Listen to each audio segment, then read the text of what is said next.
Shalom jemaat Tuhan, jumpa lagi dalam acara Light of Revival, renungan firman Tuhan yang akan menuntun kita di sepanjang hari ini. Firman Tuhan bagi kita terambil di dalam Nehemia pasal 6 ayat 15 sampai ayatnya yang ke-16. Maka selesailah tembok itu pada tanggal 25 bulan Elul dalam waktu 52 hari. Ketika semua musuh kami mendengar hal itu, takutlah semua bangsa sekeliling kami. Mereka sangat kehilangan muka dan menjadi sadar bahwa pekerjaan itu dilaksanakan dengan bantuan Allah kami.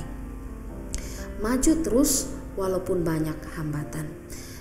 Jemaat Tuhan yang terkasih, kita sering mendengar ungkapan yang mengatakan proses tidak mengkhianati hasil.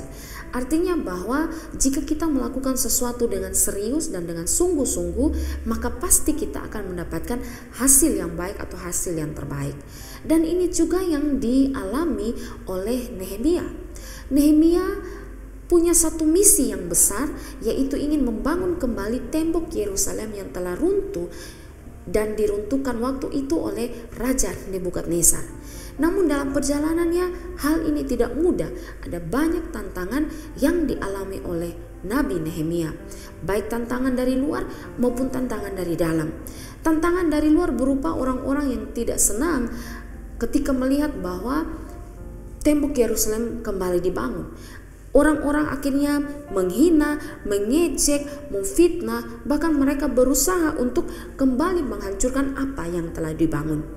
Di dalam Nehemia pasal yang keempat ayat 2 dan ketiga mengatakan, apa gerangan yang dilakukan orang-orang Yahudi yang lemah ini? Apakah mereka memperkokoh sesuatu? Apakah mereka hendak membawa persembahan? Apakah mereka akan selesai dalam sehari?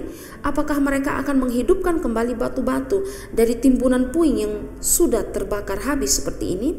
Lalu berkatalah Tobib orang Amon itu yang ada di dekat mereka, sekalipun mereka membangun kembali, kalau seekor anjing hutan meloncat dan menyentuhnya, robohlah sudah.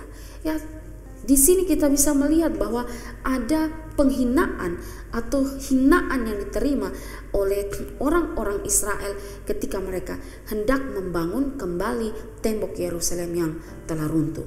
Itu tantangan dari luar. Tantangan dari dalam berupa masalah ekonomi, di mana orang-orang Yahudi waktu itu hidup dalam kemiskinan. Mereka sangat miskin, ada bahaya kelaparan, belum lagi ada pajak yang besar yang harus dibayar kepada raja.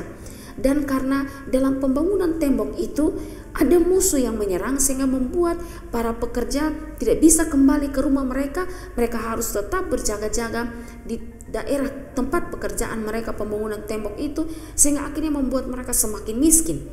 Belum lagi mereka menggadaikan rumah mereka, kebun mereka, dan ini akhirnya memperparah ekonomi di tengah-tengah masyarakat Yahudi. Namun sekalipun ada tantangan dari luar, tantangan dari dalam yang dihadapi oleh Nehemia, Nehemia dapat menyelesaikannya dengan baik. Dan karena itulah pembangunan tembok Yerusalem ini dapat terselesaikan dalam 52 hari. Dalam ayat yang kita baca tadi dikatakan, maka selesailah tembok itu pada tanggal 25 bulan Elul dalam waktu 52 hari. Ini sangat luar biasa. Pertanyaannya, mengapa bisa sampai Nehemia bertahan sekalipun ada tantangan yang datang? Karena Nehemia percaya bahwa ada Tuhan yang menyertai dia. Di dalam Nehemia 2 ayat 20 berkata, aku menjawab mereka, kataku, Allah semesta langit, dialah yang membuat kami berhasil. Kami hamba-hambanya telah siap untuk membangun, tapi kamu tak punya bagian untuk hak dan tidak akan diingat di Yerusalem. Wow, ini luar biasa. Dengan iman yang teguh dan keyakinan bahwa Nehemia berkata, kami percaya Allah semesta alam, dialah yang membuat kami berhasil.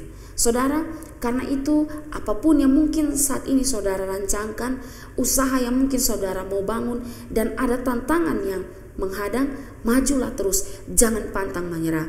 Jikalau semua yang saudara kerjakan sesuai dengan kehendak Tuhan, maka Dia Allah semesta alam yang akan membuat engkau berhasil.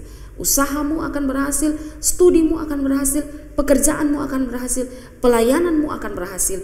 Kalau engkau tidak pantang menyerah ketika datang tantangan, kalau Tuhan beserta dengan engkau dan kalau sesuai dengan kehendak Tuhan. Ingat, Allah semesta alam, dialah yang membuat kita menjadi berhasil. Mari maju terus di hari ini, jangan pantang menyerah, Tuhan beserta dengan kita. Amin. Mari kita berdoa. Terima kasih Tuhan untuk hari ini. Kami kembali dikuatkan dengan firman Tuhan ini. Biarlah ketika kami maju untuk mencapai tujuan atau mencapai misi yang Tuhan taruhkan dalam hati kami, ada tantangan, tolong untuk kami tidak pantang menyerah. Kami mau maju bersama dengan Tuhan dan kami yakin kalau sesuai kehendak Tuhan, Tuhan membuat segalanya berhasil. Terima kasih Tuhan. Amin. Jemaat Tuhan yang terkasih, mari jadikanlah firman Tuhan sebagai pelita dan terang bagi jalan hidup kita. Tuhan Yesus memberkati.